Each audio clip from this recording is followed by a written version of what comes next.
Hello everyone, welcome to x y axis education. इस video में हम बेसिकली डिटेल में ये एनालाइज करेंगे कि ईपीसी यानी एक्सपोर्ट पैकिंग क्रेडिट और पीसीएफसी यानी packing credit in foreign currency basically क्या है। और मैं ये कहूंगा कि बेसिकली ये जो दोनों प्रोडक्ट हैं, अगर मैं किसी भी एक एक्सपोर्टर की बात करूं तो उनके लिए ये एक बेस्ट प्रोडक्ट है जो लोग भी एक्सपोर्ट करते हैं। ठीक है, अब होता क्या है, ठीक है, आपके पास एक एक्सपोर्ट का ऑर्डर आया, ठीक है, एक्सपोर्ट का ऑर्डर आया, आपको उस ऑर्डर की मैन्युफैक्चरिंग करने के लिए या फिर उस ऑर्डर को मैनेज करने के लिए, बनाने के लिए पैसे की जरूरत होती है, जिसे हम बोलते हैं प्री शिपमेंट क्रेडिट। अब बहुत सारे लोग बेसिकली जितने भी एक्सपोर्टर है कंट्री में, बहुत सारे लोग मैं कहूंगा कि इस प्रोडक्ट को जानते ही नहीं है, उनको पता नहीं है कि ईपीसी और पीसीएफसी में बेसिकली फर्क क्या है। वो बेसिकली करते क्या है, उनके पास जो भी अपनी ओडीसीसी लिमिट होती है उसी से ही अपना फंड अरेंज करते हैं, अपना पैसा ओडीसीसी लिमिट से यूज करते हैं, एक्सपोर्ट के गुड्स बनाते हैं और इस पैसे से ही सब कुछ अपनी मैन्युफैक्चरिंग करते हैं और फिर वो जो गुड्स बन जाते हैं उसको वो लोग एक्सपोर्ट कर देते हैं।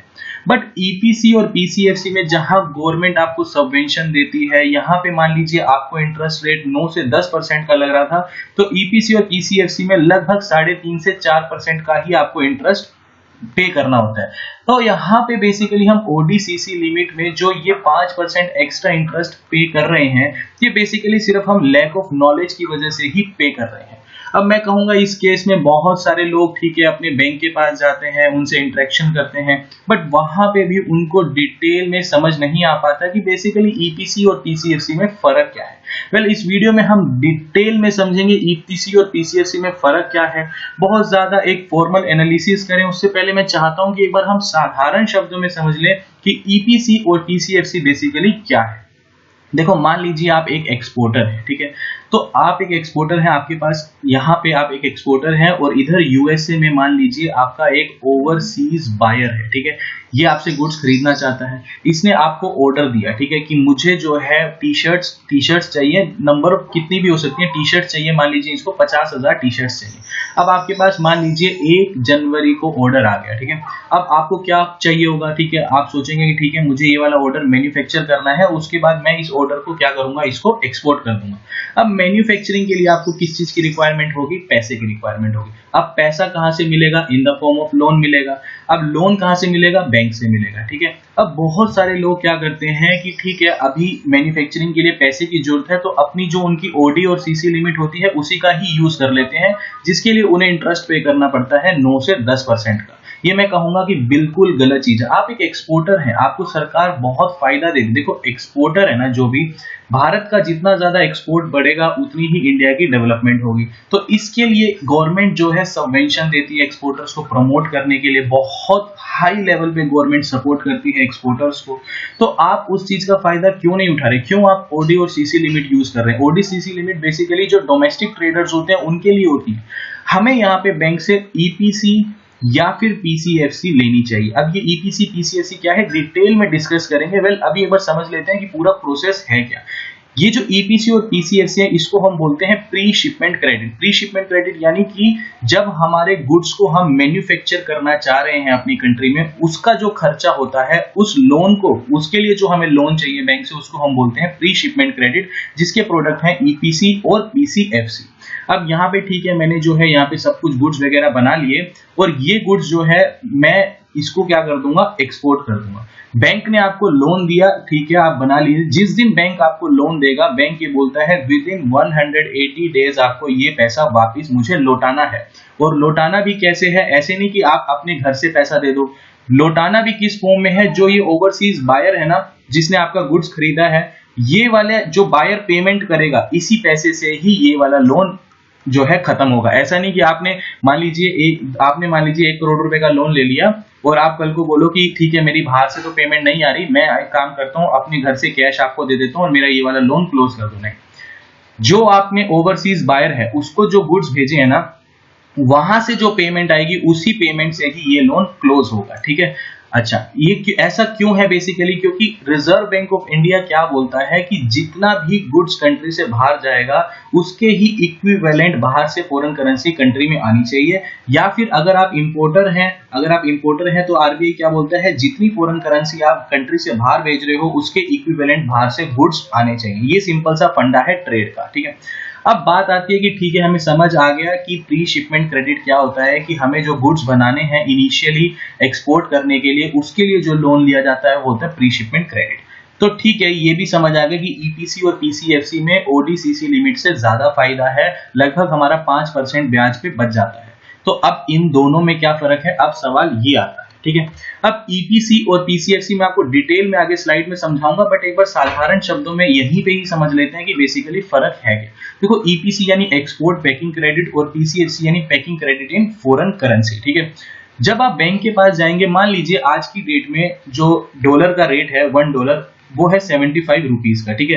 वेल, अब इसमें मैं आपको समझा देता हूँ, ये फॉरेन करेंसी में आपको लोन मिलता है तो जरूरी नहीं है कि डॉलर में ही मिलेगा, आप ग्रेट ब्रिटेन, पाउंड, येन, यूरो जिसमें भी लेना चाहे आप ले सकते हैं, बट एक बार इजीली समझने के लिए मैं डॉलर का ही एग्जांपल लेके चलूंगा, ठीक है। अब $1 का रेट मान लीजिए 75 रुपीज है, ठीक है। ईपीसी में जो आपको लोन मिलता है ना, वो मिलता है इंडियन रुपीज के अंदर, ठीक है। इंडियन रुपीज के अंदर लोन मिलता है, और पीसीएफसी में लोन मिलता है आपको यूएसडी के अंदर, फॉरेन करेंसी में, ठीक है। यूएसडी हम एग्जांपल लेके चल रहे हैं, तो इसमें आपको लोन मिलता है फॉरेन करेंसी। अब मान लीजिए आपके पास एक ऑर्डर आया, ठीक है, दोनों केस में आप इंडियन है, आपके पास यूएसए से या कहीं से भी वर्ल्ड वाइड ऑर्डर आया, तो आपने सबसे पहले ईपीसी के लिए सोचा, ठीक है। मैं एग्जांपल लेके चल रहा हूँ 75 लाख, आपको 75 लाख रुपए चाहिए, क्योंकि हमारे लिए यहाँ पे इजी होगा समझने के लिए, ठीक है। तो आप बैंक के पास गए, आपने बोला कि मुझे प्री शिपमेंट क्रेडिट चाहिए, ठीक है, प्री शिपमेंट क्रेडिट चाहिए, मेरे को एक ऑर्डर आया हुआ। बैंक बोलेगा आपको ईपीसी चाहिए या पीसीएफसी चाहिए। पहले हम ईपीसी समझते हैं। ईपीसी में आप बोलोगे कि ईपीसी चाहिए, तो आपको 75 लाख रुपीज आप बोलोगे बैंक को कि मुझे 75 लाख रुपीज डिसबर्स कर दीजिए, ठीक है। तो बैंक क्या बोलेगा कि ठीक है, मैं 75 लाख रुपीज आपको डिसबर्स कर देता हूं। आपने यहाँ पे पैसा यूज कर लिया। बैंक बोलेगा कि जब आपकी एक्सपोर्ट की पेमेंट आएगी, वो उस पेमेंट से आप इस लोन को क्लोज कर लेना, ठीक है। अब एक्सपोर्ट की पेमेंट तो ऑब्वियस सी बात है किस में आएगी, डॉलर्स के अंदर ही आएगी, क्योंकि बाहर का बंदा तो डॉलर ही भेजेगा, ठीक है। उसको आगे समझेंगे कि यहाँ पे इस केस में क्या है, जो आपकी एक्सपोर्ट की पेमेंट आएगी वो आएगी डॉलर के अंदर। पीसीएफसी में क्या होता है, पीसीएफसी में बेसिकली आपको बैंक क्या बोलेगा कि आपको कितना पैसा चाहिए। आप इस केस में ये नहीं बोलेंगे कि मुझे 75 लाख रुपीज चाहिए, आप बोलेंगे मुझे $1 लाख चाहिए, ठीक है, $1 लाख चाहिए, यानी इक्विवेलेंट किसके हो गया, 75 लाख रुपीज के। तो बैंक क्या बोलेगा कि ठीक है, हम आपको $1 लाख दे देते हैं। तो आपको क्या है, $1 लाख। अब देखो, इस केस में आप बोलेंगे कि मेरे को डॉलर में पैसा मिल जाएगा, तो मैं उसको भारत में कैसे यूज करूंगा। इंडिया के अंदर मान लीजिए मुझे अलग अलग जगह से रॉ मटेरियल खरीदने, तो उस केस में कोई डॉलर थोड़ी एक्सेप्ट करता है, ठीक है। बैंक को आपको सिर्फ डॉलर लौटाने हैं। बैंक आपको सैंक्शन करेगा डॉलर, यानी आपकी जो लायबिलिटी है बैंक के लिए वो हो गई फॉरेन करेंसी में, यानी डॉलर में हो गई। लेकिन बैंक इसके बदले आपके अकाउंट में तो इंडियन रुपीज ही डालेगा 75 लाख रुपए, ठीक है। बस आपकी लायबिलिटी डॉलर के अंदर होगी। इस केस में क्या है, बैंक को आपको देना ही 75 लाख रुपए है, और आपके अकाउंट में भी 75 लाख रुपए आएंगे। इस केस में क्या है, आपकी लायबिलिटी तो डॉलर के अंदर है, यानी आपको पैसा बैंक को डॉलर में लौटाना है, लेकिन बैंक इसको कन्वर्ट करके, कन्वर्जन चार्ज काट के आपको इंडियन रुपीज में पैसा देगा, ठीक है। और आपका जब वो बोलेगा कि जब आपका एक्सपोर्ट का पैसा आएगा, तो उस केस में आप ये वाला लोन चुका देना, और एक्सपोर्ट का पैसा किस में आएगा, डॉलर के अंदर ही आएगा, ठीक है। तो इस केस में बिल्कुल कंफ्यूज नहीं होना, यानी ईपीसी हमें जो है, हमारी लायबिलिटी इंडियन रुपीज में, यानी बैंक को इंडियन रुपीज में पैसा लौटाना है, और बैंक हमें देगा भी इंडियन रुपीज ही। पीसीएफसी में हमें बैंक का पैसा फॉरेन करेंसी में लौटाना है, यानी बैंक को डॉलर्स देने हैं, और बैंक हमें वैसे पैसा किस में देगा, पैसा तो इंडियन रुपीज में ही हमारे करंट अकाउंट में डालेगा, ठीक है। बस हमें बैंक का पैसा डॉलर के अंदर लौटाना है, ठीक है। ये था एक सिंपल सा फंडा ईपीसी और पीसीएफसी का। अभी हम डिटेल में समझते हैं कि ईपीसी और पीसीएफसी में फर्क क्या है, ठीक है। देखो, ईपीसी पहला पॉइंट क्या बोलता है कि जो ईपीसी है वो किस में डिसबर्स होगी, इंडियन रुपीज में होगी। मान लीजिए जैसे हमने एग्जांपल लिया, तो हमें बैंक को बताना पड़ेगा कि मेरे को 75 लाख रुपए आप डिसबर्स कर दीजिए, ठीक है, हमें इंटीमेट करना होगा बैंक को। वेयर एज पीसीएफसी की अगर मैं बात करूं, तो इस केस में मुझे क्या बताना होगा कि मुझे $1 लाख डिसबर्स कर दीजिए। अगर मुझे 75 लाख रुपीस की रिक्वायरमेंट है, तो मैं बैंक को बोलूं कि मुझे $1 लाख डिसबर्स कर दीजिए, ठीक है। और कल को मुझे बैंक को लौटाने भी $1 लाख ही है, रुपीज नहीं लौटाने मेरे को, ठीक है। बैंक को $1 लाख ही लौटाने हैं, ठीक है। उसके बाद इंटरेस्ट रेट की मैं बात करूं, तो इस केस में मैं कहूंगा कि पीसीएफसी में इंटरेस्ट रेट थोड़ा सा कम रहता है, ठीक है। क्यों? क्योंकि ये इंटरेस्ट रेट कैलकुलेट करता है 6 महीने का लाइबोर प्लस स्प्रेड, ठीक है। ये कुल मिलाकर के आप कहो कि लाइबोर का रेट लगभग 1.5% के आसपास चलता है, 2% अगर मैं स्प्रेड मान लूं तो 3.5% के आसपास जो है आपको इंटरेस्ट रेट पड़ता है। वेयर एज अगर मैं इसको ईपीसी से नहीं, एक बार अगर मैं ओडीसीसी लिमिट से कंपेयर करूं तो आप खुद देखिए कि एक्सपोर्टर कितनी बड़ी गलती करते हैं ओडीसीसी लिमिट को यूज करके। वहां पे आपको इंटरेस्ट रेट पे करना पड़ता है 10% का, यहां आपको पे करना पड़ रहा है 3.5% का, ठीक है। ईपीसी की अगर मैं बात करूं तो इसमें इंटरेस्ट रेट जो होता है वो कैलकुलेट होता है रेपो रेट प्लस स्प्रेड, ठीक है। ये बिल्कुल सेम ओडीसीसी लिमिट की तरह ही होता है, क्योंकि ओडीसीसी लिमिट का इंटरेस्ट रेट कैसे कैलकुलेट होता है? रेपो रेट प्लस बैंक का जो बैंक का प्रॉफिट है, तो यानी ये जाएगा 10% के आसपास, ठीक है। लेकिन माइनस में सबवेंशन, यानी कि यहां पे सरकार आपको 6% के आसपास सबवेंशन दे देती है, क्योंकि आप एक्सपोर्टर हैं, ठीक है। तो इसका इंटरेस्ट रेट आपको पड़ता है 4% का, यानी आधा परसेंट आपको पीसीएफसी में इंटरेस्ट रेट जो है वो बेनिफिशियल रहता है, ठीक है, कम रहता है, ठीक है। लेकिन ईपीसी का आगे एक फायदा आएगा, वो मैं आपको बताऊंगा, ठीक है। अब उसके बाद रेट ऑफ कन्वर्जन देखो। अब मान लीजिए आपने क्या करा, जब आपने बैंक में गए, आपने बोला कि मुझे पैसा डिसबर्स कर दो, तो बैंक बोलेगा कितना चाहिए। आपने ईपीसी अगर ली है तो उस केस में आपको कितना चाहिए? 75 लाख रुपीस चाहिए था, ठीक है। तो इस केस में कोई कन्वर्जन चार्ज लगा क्या? आपने कोई डॉलर बैंक से लिए क्या? नहीं, आपने इंडियन रुपीज ही मांगे, इंडियन रुपीज आपको दे दिए बैंक ने, तो कोई कन्वर्जन चार्ज नहीं लगा, ठीक है। वेयर एज जब आपकी पेमेंट आएगी बाहर से, जब एक्सपोर्ट की पेमेंट आएगी वो डॉलर में आएगी और आपको देने क्या है? इंडियन रुपीज देने हैं, तो बैंक आपसे क्या करेगा? कन्वर्जन चार्ज लेगा, ठीक है। तो जब डिसबर्समेंट के टाइम पे कोई कन्वर्जन चार्ज नहीं लगा, वेयर एज जब आप लोन को सेटल करेंगे उस केस में कन्वर्जन चार्ज लगेगा, ठीक है। तो जब डिसबर्समेंट के टाइम पे कोई कन्वर्जन चार्ज नहीं लगा, तो इस केस में ईपीसी पीसीएफसी के मुकाबले फायदेमंद है, क्योंकि पीसीएफसी में आपने फॉरेन करेंसी में लोन लिया है, तो फॉरेन करेंसी में अगर आपने लोन लिए तो इस केस में आपको कन्वर्जन चार्ज पे करना पड़ेगा। क्यों? क्योंकि आपने क्या बोला बैंक को, मुझे $1 लाख दे दीजिए, बैंक ने आपको $1 लाख दे दिए, बट आपके अकाउंट में उसको कन्वर्ट करके इंडियन रुपीज ही क्रेडिट करे है ना। तो इस केस में जो कन्वर्जन चार्ज है वो तो आपको पे करना पड़ेगा। तो यहाँ जो आपने आधा % बचाया था वो यहाँ पे लगभग आपकी कॉस्ट इक्विवेलेंट पड़ी, ठीक है। अब उसके बाद एक चीज क्या आती है कि जैसे मान लीजिए आपके 5 जो है ओवरसीज बायर हैं, ठीक है। एक यूएसए में है, एक कनाडा में है, एक और यूएसए में है, ठीक है। तो मान लीजिए 5 बायर हैं, तो जैसे मान लीजिए आपने पहला एक्सपोर्ट किया तो इसकी एक अलग डिसबर्समेंट आईडी क्रिएट हो जाएगी, फिर दूसरा करा तो इसकी एक अलग डिसबर्समेंट आईडी क्रिएट हो जाएगी, ऐसे करके, ठीक है। अब मोस्ट ऑफ द टाइम क्या होता है कि मान लीजिए आपने पहले इसके अंदर ना फीफो चलता है, यानी फर्स्ट इन फर्स्ट आउट। मान लीजिए आपने सबसे पहले एक्सपोर्ट तो इस बंदे को किया, लेकिन पेमेंट सबसे पहले इसकी आ गई, ठीक है। तो जो इसका लोन अकाउंट होगा ना सबसे पहले वो खत्म हो जाएगा, ठीक है। तो ऐसा नहीं है कि इसकी पेमेंट आएगी तो इसी का ही लोन अकाउंट खत्म होगा, पहले इसका लोन अकाउंट खत्म हो जाएगा, फिर उसके बाद मान लीजिए फिर किसी और की आ गई, तो फिर उसके बाद जो आपने एक्सपोर्ट किया था उसके वाला लोन अकाउंट खत्म हो जाए। तो हर केस में मान लीजिए जो भी आप एक्सपोर्ट करते जाएंगे ना उसकी एक अलग आईडी क्रिएट होती जाएगी, और पेमेंट चाहे किसी की भी आई, सबसे पहले जो सबसे पहला एक्सपोर्ट था उसके वाला लोन खत्म होगा जो आपने लोन लिया था, ठीक है।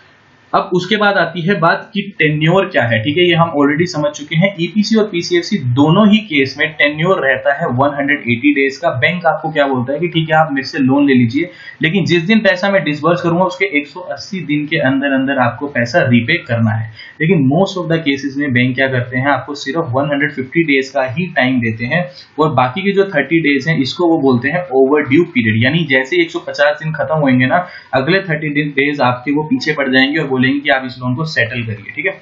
अब ओवर ड्यू पीरियड 360 डेज तक भी जा सकता है, यानी 180 डेज का होता है, बट 360 दिन तक भी जा सकता है अगर बैंक में आपके अच्छे लिंक है और आप जो है एप्लीकेशन देके एक अप्रूवल लेकर के हाई अथॉरिटी से, तो इसको मैक्सिमम 360 डेज तक भी लेके जा सकते हैं। अब मान लीजिए नॉर्मल प्रैक्टिस की अगर हम बात करें तो उसमें होता है 180 डेज का मैक्सिमम टाइम। अगर 180 डेज हो गए और 181 डे आ गया और आपने लोन सेटल नहीं किया, तो उस केस में क्या होता है, आपका अकाउंट क्रिस्टलाइज्ड हो जाता है। क्रिस्टलाइज का मतलब, अभी हम डिटेल में नहीं जाएंगे, इसका मतलब आप ये समझिए कि आपका सिविल स्कोर खराब हो गया। आप क्रिस्टलाइजेशन का मतलब बेसिकली ये होता है कि आपकी फॉरेन करेंसी की लायबिलिटी अब इंडियन करेंसी में आ जाती है, ठीक है। इसको डिटेल में नहीं समझेंगे, अगर हम आसान शब्दों में समझे तो आपने अगर लोन टाइम से नहीं भरा तो आपके ऊपर बैंक पेनल्टी लगाएगा, आपका सिविल स्कोर अफेक्ट हो जाएगा, फर्दर आगे लोन लेने में दिक्कत आएगी। उसके अलावा आपका इंटरेस्ट रेट बढ़ के 18 to 20% के आसपास आ जाएगा, ठीक है। तो इस केस में हमें हमेशा ऑन टाइम ही अपना जो लोन है उसको क्लोज करा देना चाहिए, ठीक है। अब उसके बाद एक चीज आती है कि फॉरवर्ड बुकिंग अगर हम करें ईपीसी में या फिर पीसीएफसी में तो किस में फायदेमंद है। देखो सबसे पहले तो फॉरवर्ड बुकिंग होती क्या है। देखो मान लीजिए आज की डेट में $1 का रेट जो है वो 75 रुपीज है, ठीक है। और मैं अगर कहूं कि 2 3 4 5 महीने बाद अगर हम आज की डेट में ही मान लीजिए 4 महीने आगे की बुकिंग कर लेते हैं तो बैंक क्या बोलता है कि ठीक है आज की डेट में $1 75 रुपीज का है ना, तो मैं आपको अगर मान लीजिए आप एक्सपोर्टर हैं, ठीक है, आप एक्सपोर्टर हैं, तो बैंक फॉरवर्ड बुकिंग बोलेगा कि ठीक है 4 महीने के बाद मैं आपको रेट लगा दूंगा 77 रुपीज का, ठीक है। ये होता है प्रीमियम, यानी दो रुपए पर डॉलर उसने एक्स्ट्रा प्रीमियम दे दिया, ठीक है। तो मान लीजिए आज आपकी पेमेंट $1 लाख आनी थी तो आपको कितने रुपए मिलते? 75 लाख रुपए मिलते। आपने फॉरवर्ड बुक कर लिया तो फॉरवर्ड बुक में 4 महीने बाद आपकी पेमेंट आनी है, लेकिन आपने बुक आज ही कर लिया, ठीक है। तो इस केस में $1 में आपको 4 महीने के बाद कितने रुपए मिलेंगे? 77 लाख रुपीज मिलेंगे, ठीक है। तो ये होती है बेसिकली फॉरवर्ड बुकिंग। अब ये एक तरह से क्या है, आपके फेवर में है। अब मान लीजिए हो सकता है कि 4 महीने के बाद जो है वो इंडियन रुपी स्ट्रॉन्ग हो जाए और $1 की वैल्यू 75 से घट के हो सकता है 72 हो जाए। अगर आप फॉरवर्ड बुक नहीं करते तो 4 महीने के बाद आपको $1 लाख के कितने मिलते? 72 लाख मिलते। तो फॉरवर्ड बुकिंग का बेसिकली फायदा रहता है, ठीक है। अब फायदा किस में रहेगा? ईपीसी में रहेगा। क्यों? क्योंकि देखो ईपीसी में क्या है, ईपीसी में आपने जब लोन लिया तब तो इंडियन रुपीस में लिया, तब तो कोई कन्वर्जन का कोई पंगा ही नहीं था। और आपकी पेमेंट किस में आनी है? फॉरेन करेंसी में आनी है, ठीक है। फॉरेन करेंसी में पेमेंट आनी है, लेकिन आपको बैंक को किस में पैसा देना है? इंडियन रुपीस में देना है, ठीक है। तो ऑब्वियसली बैंक बात है कि जो आपकी फॉरेन करेंसी आएगी वो बैंक क्या करेगा? बाय करेगा और उसके बदले में आपको पैसा देगा। तो इस केस में अगर मैं फॉरवर्ड बुकिंग करता हूं तो मेरे लिए ये फायदे की चीज है, क्योंकि मेरे को मान लीजिए आज की डेट में 75 रेट है तो मुझे 77 मिल जाएगा, तो मेरे लिए तो $2 पर डॉलर एक्स्ट्रा रेट मिल ही रहा है। तो ईपीसी के केस में तो मुझे फायदा है। वेरएज अगर मैं पीसीएफसी की बात करूं, देखो पीसीएफसी में क्या है, पीसीएफसी की अगर मैं बात करूं तो जिस दिन मान लीजिए 1 जनवरी को मुझे ऑर्डर मिला और मैं क्या करूंगा, मान लीजिए 3 या 4 जनवरी के आसपास ही अपना जो लोन है वो डिसबर्स करा लूंगा, तो मुझे फॉरवर्ड बुकिंग के लिए दिन ही कितने मिले? 1 या 2 दिन का बेसिकली टाइम मिला। तो इसके अंदर तो फॉरवर्ड बुकिंग का कोई फायदा होगा ही नहीं। वेरएज अगर मैं बात करूं कि जब मेरी पेमेंट आएगी फॉरेन करेंसी में तो वो तो मुझे देना ही ऑलरेडी फॉरेन करेंसी है बैंक को, ठीक है, तो वो तो इसके साथ नोकअप हो जाएगी। उस केस में तो कोई इशू ही नहीं है, उस केस में तो मुझे फॉरवर्ड बुकिंग का कोई फायदा ही नहीं है, क्योंकि मेरे को डॉलर में ही बैंक को पेमेंट करनी है, डॉलर ही मेरे आने हैं, तो उस केस में तो कोई कन्वर्जन चार्ज ही नहीं है। तो पीसीएफसी में जो है फॉरवर्ड बुकिंग का कोई फायदा बेसिकली नहीं होता। अब यहाँ पे एक चीज मैंने आपको बिल्कुल इनिशियली बताई थी कि ठीक है हमने यहाँ से लोन तो ले लिया बैंक से, ठीक है, लोन हमने ले लिया जिस भी फॉर्म में, ठीक है। तो मैंने आपको बोला था कि आपने लोन ले लिया और आपने गुड्स एक्सपोर्ट कर दिए, तो मैंने ये बोला था कि ओवरसीज बायर की पेमेंट से ही आपका लोन खत्म होगा, ठीक है। बट कुछ एक चीजें हैं जिसके देखो आप अपना पैसा दे करके अलग से कि आप सोचो कि मैं अपनी एफडी तोड़ के, ये वाला मेरा पैसा अभी नहीं आया तो मैं अपनी एफडी तोड़ के जो है ये लोन खत्म कर लूंगा, देखो उस केस में वो तो वैलिड नहीं है। लेकिन कुछ और पॉइंट्स है कि ठीक है आप जो ईएफसी अकाउंट है उसका यूज करके बेसिकली आप जो है ये वाला लोन अकाउंट खत्म कर सकते हैं, ठीक है। ईएफसी अकाउंट क्या है डिटेल में डिस्कस किया हुआ है अलग वीडियो में। वेरएज एक्सपोर्ट बिल नेगोशिएशन से भी आप ये लोन अकाउंट खत्म कर सकते हैं और पोस्ट शिपमेंट क्रेडिट से भी ये अकाउंट खत्म कर सकते हैं। इन दोनों के ऊपर अलग वीडियो हम बाद में बना लेंगे। तो ये था एक छोटा सा एनालिसिस बेसिकली ईपीसी और पीसीएफसी क्या होती है, आपको बहुत कुछ जानने को मिला होगा। तो अभी के लिए this is the end of the video. Thanks for listening and thank you all.